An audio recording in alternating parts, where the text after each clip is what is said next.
Hello guys. तो कल T20 world cup का इंडिया का ग्रुप स्टेज का दूसरा मैच खत्म हुआ और ये मैच फॉर्चुनेटली इंडिया के लिए मोस्टली अकॉर्डिंग टू प्लान गया। इंडिया के पहले मैच में यूएसए के अगेंस्ट इंडिया थोड़ा स्ट्रगल कर रहा था कुछ मोमेंट्स में, पर फाइनली उन्होंने मैच निकाल लिया था। पर आज कल का मैच इंडिया ने कॉम्प्रिहेंसिवली जीता। इस मैच की मैं बात करूंगा इस वीडियो में।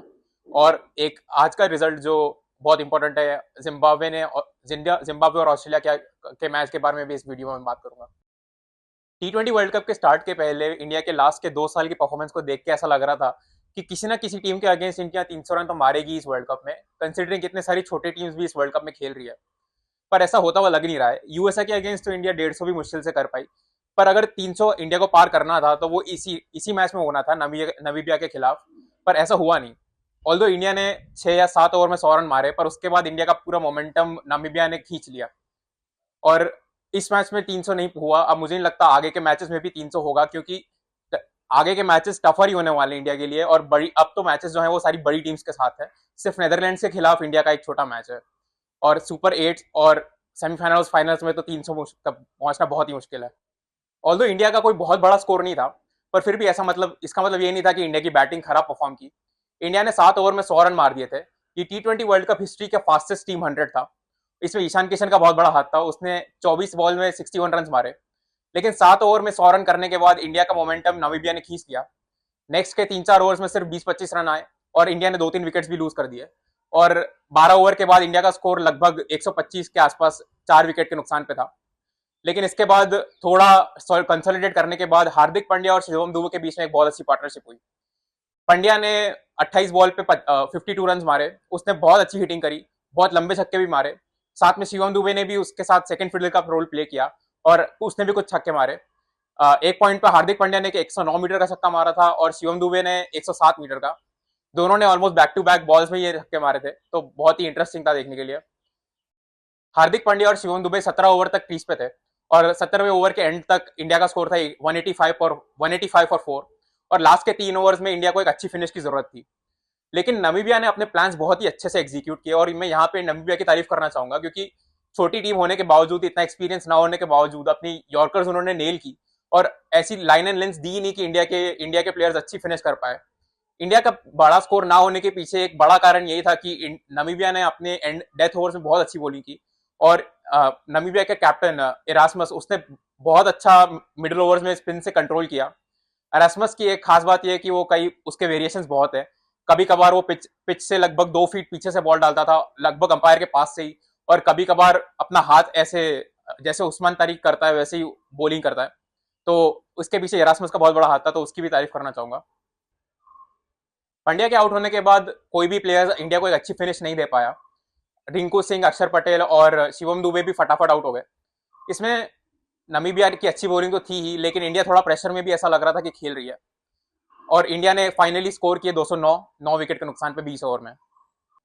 इंडिया की T20 टीम को फॉलो करते हुए लास्ट के कुछ मैचेस में और कुछ सीरीज में एक पॉइंट ऑफ कंसर्न इंडिया की बैटिंग में लग रहा है रिंकू सिंह। रिंकू सिंह का रोल टीम में क्लियर नहीं है। उसको एज अ फिनिशर खिलाया जाता है, पर अगर इंडिया के टॉप 6 में जो भी कोई भी प्लेयर अगर सेट है तो लास्ट के ओवर्स में कोई भी प्लेयर कैपेबिलिटी रखता है फिनिश करने की वेल।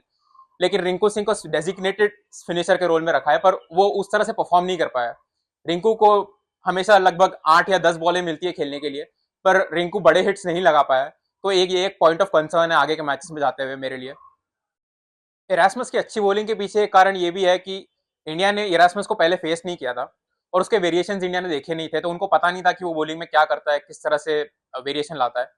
तो जब इरास्मस एकदम से बॉल पीछे से डाल रहा था और कभी हाथ स्लांट कर रहा था, तो इंडिया के बैट्समैन समझ नहीं पाए कि उसको कैसे खेले। तिलक वर्मा का विकेट इसीलिए गया था क्योंकि इरास्मस ने एकदम से पीछे से बॉल कर दी थी और तिलक वर्मा बॉल की पिच तक नहीं पहुंच पाया, क्योंकि वो एक्सपेक्ट कर रहा था कि इरास्मस स्टंप से डालेगा। ये एक फैक्टर नमीबिया के फेवर में गया। अब नमीबिया के चेस की बात कर लेते हैं। नमीबिया 210 रन चेस कर रहा था और उनका पावर प्ले बहुत ही अच्छा गया था। इंडिया का भी पावर प्ले बहुत ही अच्छा गया था। तो पिच को देखते हुए ऐसा लग रहा है कि शायद जब फास्ट बॉलर्स बॉलिंग कर रहे थे तो बैटिंग करना थोड़ा इजी था, क्योंकि पेस पेस मिल रहा था बैट्समैन को। पर स्पिनर्स के अगेंस्ट दोनों टीम स्ट्रगल कर रही थी। पावर प्ले के खत्म होते होते नमीबिया का स्कोर था 67 पे 1 विकेट। पर पावर प्ले जैसे ही खत्म हुआ उसके बाद 1 विकेट गिरा और उसके बाद एक और विकेट गिरा और वरुण चक्रवर्ती के इंट्रोड्यूस होते ही नमीबिया का चेस पूरी तरह से बिखर गया। वरुण चक्रवर्ती ने सिर्फ 2 ओवर में 3 रन दिए और 9 रन दिए और 3 विकेट लिए। तो नमीबिया का चेज ऑलमोस्ट वहीं खत्म हो गया था और 3-4 विकेट गिरने के बाद नमीबिया कभी वापस गेम में आया ही नहीं और स्लो खेलते खेलते कोलैप्स कर गया और वो 116 पे वो ऑल आउट हो गए। इंडिया ये मैच फाइनली 93 रन से जीत गया और ये कॉम्प्रिहेंसिव विक्ट्री थी। ऑल्दो इंडिया एज एक्सपेक्टेड इतना बड़ा स्कोर नहीं कर पाया, पर फिर भी इंडिया का परफॉर्मेंस बहुत ही अच्छा था। और जहां तक कि टूर्नामेंट के आगे का के मैचेस का सवाल है, मुझे ऐसा लगता है कि India is on the right track. अगर ये मैच इंडिया इतने कॉम्प्रिहेंसिवली नहीं जीतता तो मैं थोड़ा कंसर्न होता, क्योंकि नमीबिया बहुत ही छोटी टीम है। पर इंडिया ने 93 रन से जीता है और ये एक स्टेटमेंट विक्ट्री कहूंगा मैं। इंडिया का next match India versus Pakistan बहुत ही क्रूशियल होने वाला है, जैसे सबको पता है। और ग्रुप स्टेजेस से तो इंडिया प्रोग्रेस करेगा ही, पर अब असली मुकाबला इंडिया का सुपर 8 में होगा, तो देखते हैं इंडिया कैसा परफॉर्म करता है। अब मैं शॉर्ट में आज के एक मैच की भी बात करना चाहूंगा। ऑस्ट्रेलिया वर्सेस जिम्बाब्वे अभी थोड़ी देर पहले ही खत्म हुआ है और जिम्बाब्वे ने ऑस्ट्रेलिया को 23 रन से हरा दिया। और ऑल्दो ये ऑस्ट्रेलिया की एक डिप्लीटेड टीम है, ये एक बड़ा रिजल्ट है इस टूर्नामेंट के कंटेक्स्ट में। ऑस्ट्रेलिया ऑलमोस्ट बाहर हो चुका है टूर्नामेंट से, और अगर ऑस्ट्रेलिया का नेक्स्ट मैच श्रीलंका के साथ है शायद, और अगर ऑस्ट्रेलिया वो मैच भी हार जाता है तो ऑस्ट्रेलिया टूर्नामेंट से बाहर हो जाएगा और जिम्बाब्वे अंदर आ जाएगा। और कंसिडरिंग कि इंडिया श्रीलंका अपने घर होम ग्राउंड पे खेल रही है, तो बहुत अच्छी पॉसिबिलिटी है कि ऑस्ट्रेलिया वो मैच हार जाए। तो अगर ऑस्ट्रेलिया बाहर हो जाता है तो ये बहुत ही बड़ा अपसेट होगा और बहुत ही बड़ा रिजल्ट होगा टूर्नामेंट में। Match itself was a good match, मतलब इंटरेस्टिंग मैच था। जिम्बाब्वे ने बहुत ही सेंसिबली और सॉलिड परफॉर्मेंस दी। बैटिंग में खासकर उन्होंने बहुत ही पेशेंस के साथ खेला और उन्हें पता था कि पिच को बहुत अच्छे से असेस किया उन्होंने। पिच स्लो थी, बड़ी हिट्स लगाना बहुत आसान नहीं था, और जिम्बाब्वे की पूरी इनिंग्स में सिर्फ एक ही छक्का आया और वो भी लास्ट बॉल पे आया, जो बॉल फुल टॉस थी, पिच पे लैंड नहीं हुई थी, इसीलिए वो छक्का गया। जिम्बाब्वे के पास बड़े हिटर्स नहीं है, तो उन्होंने बहुत ही सेंसिबली खेला और ज्यादातर बाउंड्रीज उनके फोर्स थे। तो 170 रन का टारगेट ऑस्ट्रेलिया चेस करते हुए कोलैप्स कर गई और फाइनली ये मैच हार गए। तो ऑस्ट्रेलिया को हारते हुए देख के मुझे बहुत मजा आता है।